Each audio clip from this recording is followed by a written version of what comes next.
अंबानगरीत नवीन वर्षाच्या स्वागतासाठी विशेष तयारी करण्यात आली आहे। हॉटेल्स आणि रेस्टॉरंट रंगरंगोटी आणि रोषणाईने सजले आहेत आणि युवा पिढीने मोठ्या उत्साहाने मित्रमैत्रिणींसोबत नवीन वर्ष साजरे केले। या खास पर्वावर विविध उपक्रम आणि सामाजिक संदेश देखील दिले गेलेत। अंबानगरीत नवीन वर्षाच्या स्वागतासाठी विविध कार्यक्रम आयोजित करण्यात आले होते। युवा पिढीने आपल्या मित्रमैत्रिणींसोबत आनंदाने नवीन वर्ष साजरे केले, तर काहींनी मादक पदार्थांचा वापर न करता एक जबाबदार नागरिक म्हणून उत्सव साजरा करण्याची इच्छा व्यक्त केली। अमरावतीतील इरविन चौकात भीम ब्रिगेडने व्याख्यान आणि डॉक्टर बाबासाहेब आंबेडकर यांच्या पूजनाचेही आयोजन केले, ज्यामध्ये युवा पिढीने उत्साहाने सहभाग घेतला। राष्ट्रमाता जिजाऊ यांच्या स्मारकाजवळ युवा पिढीने सिटी न्यूज सोबत हितगुज साधली। यावेळी सोशल मीडियावरील रील स्टार रवी वानखडे यांच्यासोबत दिलखुलास चर्चा करण्यात आली। विद्यापीठ मार्गावर असलेल्या चर्चमध्ये नवीन वर्षाचे गीत गाऊन लहान मुलांनी नवीन वर्षाचे स्वागत केले। तसेच अमरावती पोलिसांनी दिलेल्या आदेशानुसार 31 डिसेंबरच्या रात्री 10 वाजतापासून तर सकाळी 5 वाजेपर्यंत शहरातील उड्डाणपूल बंद ठेवण्यात आले होते, जेणेकरून कोणताही अपघात होऊ नये आणि नागरिक सुरक्षित राहतील। वर्ष 2024 की समाप्ति हो रही है और आने वाला साल 2025 की शुरुआत होने जा रही है। 31 दिसंबर को इरविन चौक के विश्व महामानव डॉक्टर बाबा साहेब आम्बेडकर के हम सामने खड़े हैं और आप देख रहे हैं यहाँ पर भी तैयारियाँ शुरू है। नए वर्ष का नया साल मनाने के लिए यहाँ पर सभी भीम प्रेमी जो है कल जमा होने वाले हैं। डॉक्टर बाबा साहेब आम्बेडकर जिन्होंने भारतीय संविधान को बनाया है और आज देश चल रहा है, और निश्चित रूप से नए वर्ष की शुरुआत इरविन चौक पर होने जा रही है। क्या कल आयोजन है, क्या आपका नाम? मैं राजेश वानखड़े भीम ब्रिगेड संस्थापक अध्यक्ष। ये तैयारी हमारा नया साल बोले तो एक विजय स्तंभ को मानवंदना देकर हम नया साल की शुरुआत करते हैं। और हमारे लिए ये नया साल बाद में, पर हमारे जो पूर्वजों ने, पाश्य महारों ने जो विजय स्तंभ 28,000 पेशवों को काटकर एक इतिहास रचा था, और वो इतिहास इसके लिए रचा था कि छत्रपति संभाजी राजे इनकी जो हत्या की गई थी, इनकी जो क्रूर हत्या की गई थी, उसका बदला हमारे 500 महारों ने लिया था। 500 महारन लेने के बाद में ये उसका शौर्य प्रतीक करके ये विजय स्तंभ है, और ये विजय स्तंभ भीमा कोरे गांव में है।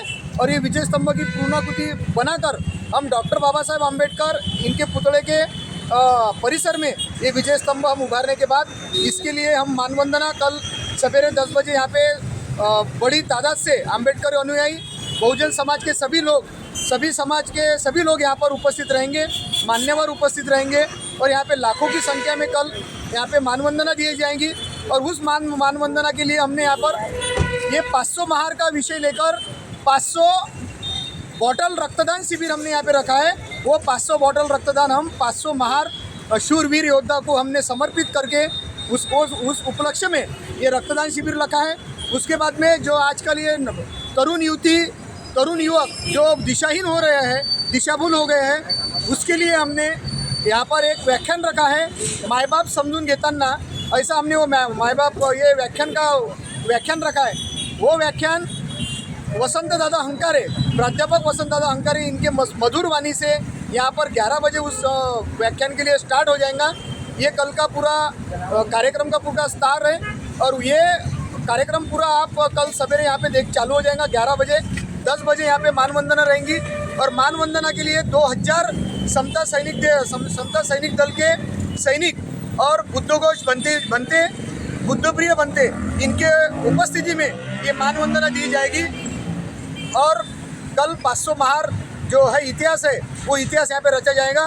मैं आपके सिटी न्यूज़ चैनल की ओर से और माध्यम से मैं सब अमरावती जिला आम्बेडकरवादी, बहुजनवादी और सर्वधर्म समभाव ये सब लोगों को मेरी हाथ जोड़ के विनंती है कि आप सब इस कार्यक्रम का लाभ लेने के लिए कल 10 बजे ये कार्यक्रम में अमरावती में डॉक्टर बाबा साहेब आम्बेडकर चौक इरविन हॉस्पिटल के सामने आप उपस्थित रहेंगे।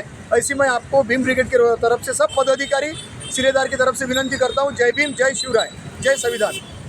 भीमा कोरे गांव में 500 भीम भक्तों ने अपनी आहुति दी थी, और विजय स्तंभ पर यह शौर्य दिन के रूप में 1 जनवरी 2025 यहाँ पर मनाया जाएगा। खासकर यहाँ पर युवा पीढ़ी जो आज दिशाभूल हो रही है, समाज के अंदर जो आज गलत मार्गों पर जा रही है, उनके लिए भी यहाँ विशेष व्याख्यान का आयोजन यहाँ किया गया है।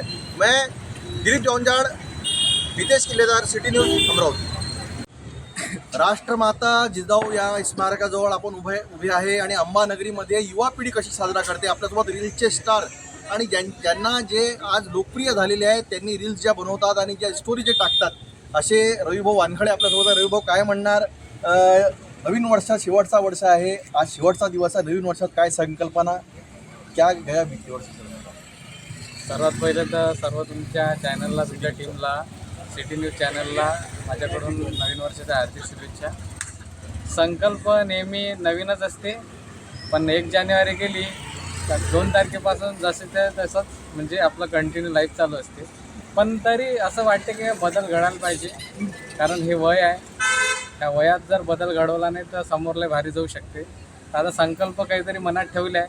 आता जर सांगून बसलो तर थोडं मला डिफिकल्ट जाईल, किंवा म्हणजे जे झालं नाही तर मग ते लोक म्हणत तुझं असं बोलला तसं बोलला. तर संकल्प मनात ठेवले, आता करू ते साक्षात उतरायचा प्रयत्न करू. आणि बाकी लोकांना काही ना काही संकल्प करायला पाहिजे असं मत आहे माझं. युवा पिढी आज 31 डिसेंबर म्हटलं तर सेलिब्रेशन करते, ड्रिंक वगैरे अन्य मादक पदार्थ द्रव्यांचं सुद्धा सेवन करते. युवा पिढी तर बाहेर गावावरून शिक्षणाला आईवडील पाठवतात, काय म्हणतात? नाही, हे चुकीचं आहे. कारण कसं आहे, 31 म्हटलं की दारू पार्टी ह्या सर्वच म्हणजे लोकांना असं वाटते का असं केलंच पाहिजे. आणि आजकालच्या जनरेशनमध्ये म्हणजे दारू म्हणजे असं जो दारू पेत नाही तो माणूसच नाही, अशा टाईपचे म्हणजे स्टेटमेंट ऐकायला भेटते का बा काय तू दारू पेत नाही, तो काय राजा लाईफ जगून राहिला का, काय करून राहिला. पण दारू जे महत्त्वाची नसते लाईफमध्ये, तशी नशा असली पाहिजे, तसा जोश असला पाहिजे माणसात, की काही करायचा जोश जर असला ना तर आपण काही करू शकतो. असं नाही की जरुरी की दारू किंवा कोणतंही व्यसन केलं पाहिजे. तर 31 करते साजरी, दारू पेते, मग 1 तारखेपासून आपण सगळं सोडू. पण असं काही होत नाही. वर्षभरी दारू चालू राहते, वर्षभरी सगळ्या पार्ट्या चालू राहते, काहीच बदल होत नसते. तर माझं हेच म्हणणं आहे की जे लोक पार्ट्या करते 31ले, करा, तुमचा एन्जॉयमेंट आहे. मी तुमच्या पर्सनल याच्यात बोलू शकत नाही, पण माझ्या मतं असं आहे की ह्या गोष्टीच्या आहे का नाही काहीतरी आत्मसात करायला पाहिजे. आपले जे थोर पुरुष महापुरुष सांगून गेले आपल्याला, छत्रपती शिवाजी महाराज झाले, डॉक्टर बाबासाहेब आंबेडकर झाले, ह्या सगळ्यांना आपल्याला जो म्हणजे शिकवण दिलं आहे त्याचं काहीतरी आपल्या आत्मसात केलं पाहिजे, जागलं पाहिजे. आता समाजाची आपल्या जनरेशनची गरज आहे समाजाला, तर काहीतरी आपण चांगलं केलं पाहिजे. निश्चितच रविभाऊ आपल्यासमोर होते आणि निश्चितच थोर पुरुषांचे विचार घेऊन ज्या प्रकारे हिंदवी स्वराज्याचे राजे छत्रपती शिवाजी महाराज आणि या संविधानचे रचयिते विश्व महामानव डॉक्टर बाबासाहेब आंबेडकर यांनी ज्या प्रकारचं काहीतरी नवीन करून दाखवलं या देशाच्यासाठी, या देशाच्या विकासासाठी, हिंदुत्वासाठी, विशेष म्हणजे छत्रपती शिवाजी महाराजांनी. मी काय म्हणणार दादा, तुमच्या काय नव्हतं? माझं नाव पवार. नवीन वर्ष साजरा होत आहे, मागच्या वर्षाची उणीव, नवीन वर्षात काय संकल्प घेत आहे? संकल्प म्हणजे नेहमी आपण संकल्प ठरवतो प्रत्येक वर्ष नवीन वर्ष येणार म्हणून, पण तो संकल्प पूर्ण होतो हे स्वतःवर डिपेंड असतो.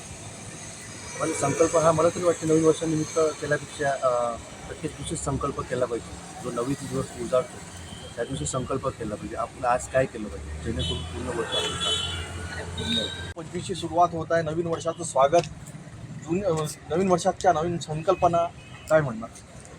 सर्वात आधी मला तर असं माझं नाव समीक्षा वासनिक. सर्वात आधी सगळ्यांना नवीन वर्षाच्या हार्दिक शुभेच्छा.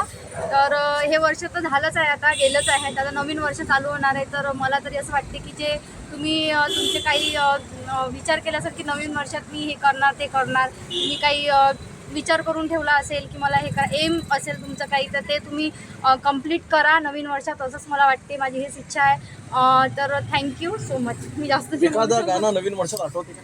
नवीन वर्षाच्या स्वागतासाठी अमरावतीतील सर्व भागात एक नवीन ऊर्जा दिसून आली. पोलिसांनीही सुरक्षा सुनिश्चित केली आणि कार्यक्रमांमध्ये सामाजिक संदेश दिलेत. नवीन वर्षाच्या या खास दिवशी आपल्याला एकत्र येऊन साजरा करणे महत्त्वाचे आहे.